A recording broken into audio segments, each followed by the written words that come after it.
Chapter 19. A Terrible Scene.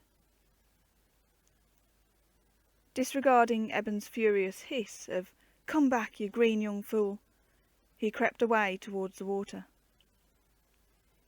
As he had guessed, the long shape which he had observed on the bank was a stout young sapling, about 6 or 8 feet long. Now that he got closer, he could dimly make out 2 or 3 more, but he had no time to loiter.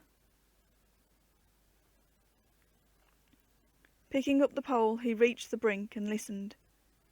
Everything was quiet. He cast down his eyes at the river, just able to see the swirl as it ran along beneath him. It looked sullen and ugly in the foggy dark. With a shiver, he lowered himself into it, trying not to make the slightest sound. It was terribly cold. He had to clench his teeth to stop them chattering as the chill bit into his flesh. He held the pole in his arms. At its butt, it was about 6 inches thick. Not large, but enough to support him, for a goodish while. Gently he weighed it out until he was up to his chest, and let himself go. Now was the test. The Indians were likely to start their attack at any moment. No doubt they had been keeping a close watch on the stockade, but he hoped none had seen him come out. It was getting lighter now, and a faint tinge of grey crept through the billowing mist. He drifted with the pull of the water, keeping still, his head low on the surface. There was nothing to be seen anywhere he looked, only the heavy curtain of damp vapour that pressed down all about him. He could not tell where he was going. For a while he was afraid that he would be washed into the bank lower down, and shuddered. What if the catawabbers had seen him creep out of the post, and were waiting for him? They did terrible things to prisoners, he had heard. But soon he was moving faster, and judged that he was in the main stream. The current had a stronger, deeper tug, and the log floated merrily onward, driving with a purposeful speed. It seemed a long time before the first shots cracked, back at the store. The whoops hurtled shrill in waves of horrid noise above the firing. Once again he heard the bedlam of hand-to-hand fighting, yells and screams, and the din of gunfire. He hoped the defenders would be able to stand the Indians off until he was relieved. It would be too bad if they were overrun before he got a force on the move upriver. If he got through, that was. By now it was definitely lighter. The sun rose, and the confusion of the battle upstream grew faint with distance. By and by the mist began to clear off the water. He looked around cautiously. Before it lifted altogether, he must decide whether to creep ashore and hide, or whether it was safe to keep going. How far had he come, he wondered, and how far down here had the Indian patrols ventured? The latter question was soon answered. A bar of sunshine probed through the thinning haze, which was now pearly and shot with tiny rainbow flashes where the rays caught it. For a brief instant, a clear lane opened, and he saw the bank. His heart stopped, and he nearly loosened hold of the pole which supported him. 2 Indians stood there, like statues in the morning radiance. He was terrified. Then he saw that they were looking upstream, away from him, towards the remote sounds of the fight, which still went on. They had not seen him. Without a ripple, he let his head go under, and kept it there as long as he could. When he came up, the mist was around him again, and the bank was blotted out.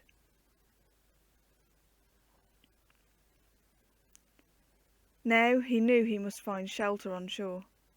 Although danger lay there, it was even more perilous to go on as he was. The mist was thinning, lifting in coils into the bright sunshine he could sense above him. It would rise altogether very soon. When that happened, he would be lost. The Indians on the bank would not overlook a man in midstream then, and once they saw him, it would be all over. Trying to guide his log without any disturbance, he paddled gently to the far bank. Perhaps they would not be lurking on that side. At any rate, he would have to lie up in such shelter as he could find, while he figured out what was the best thing to do. Presently a branch of willow groped down towards him out of the haze, a sheltering hand of green fingers that trembled to gather him under them. He let his feet sink and found bottom. Then, shivering with cold and fright, he slunk ashore. The willow was stout and old. It drooped over the water like an umbrella, its trailing branches almost touching the face of the river. He crouched down and sat among its gnarled roots, which made a rough chair for him. Here he was hidden from the land side, and could watch the water. The mist dissolved quickly, wafted away by the mild daylight. He sat there squinting through the leaves and thinking, what could he do? He must get on somehow, or his mission would fail. Eben had said that if the Indians passed him, he would never be able to overtake them, and they would then reach the settlements before he did. If he let that happen, he had better have stayed in the stockade. No, he must get forward. By this time he could see right across the water, nearly a quarter of a mile to the other side. The dew diamonds had vanished off the willow leaves, and everything was bathed in sunshine. He was just about to leave his den and strike downstream along the bank, when he checked suddenly and stayed where he was. A canoe was coming down the river. Fascinated, he watched it glide towards him. At first he thought it was one that the Indians had gotten hold of, and his heart sank. But then, as it drew closer, he saw that it contained only 2 men. White men. His voice leapt up in his throat, but he choked it off before it could burst out in a hail. By now they were near enough for him to make out that they paddled unskilfully, and that one wore the ruins of a gorgeous laced coat.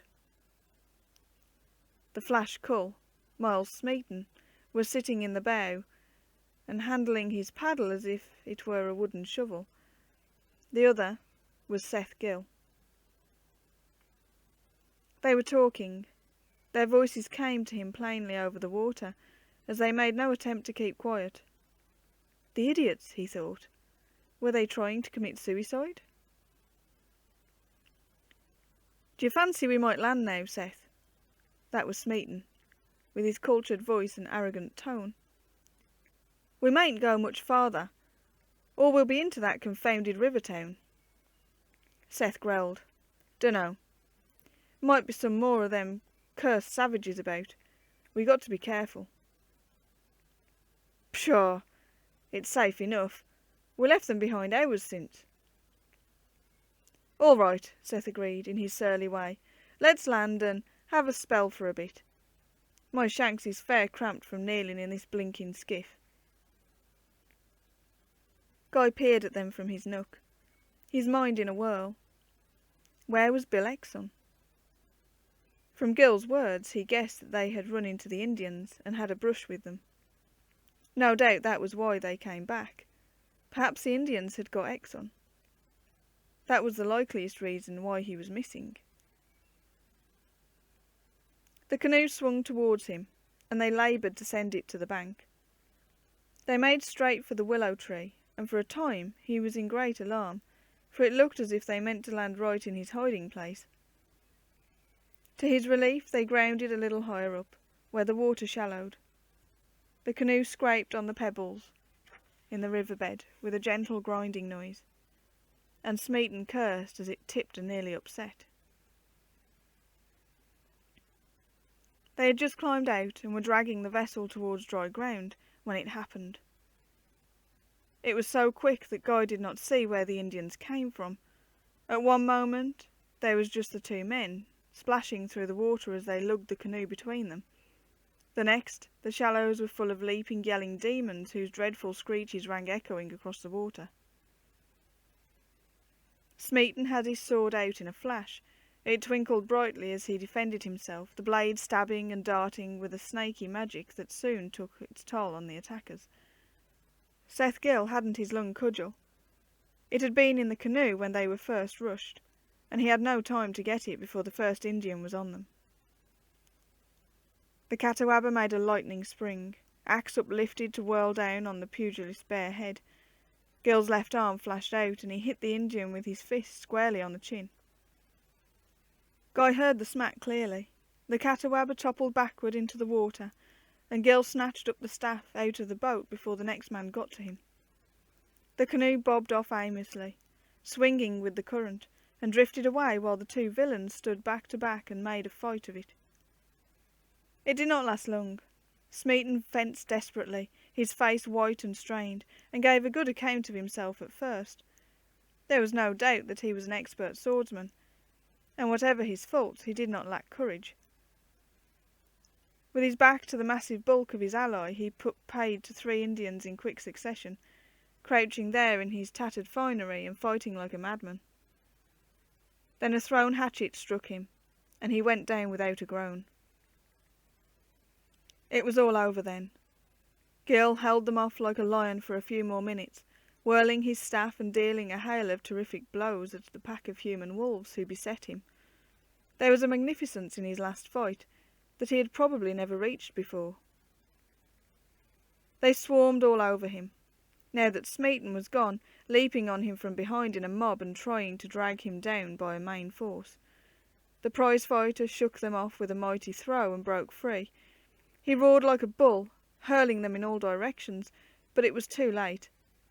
They closed in again, and he sank beneath them into the water. His huge limbs heaved, straining, and then lay still. Guy could not take his eyes off the scene.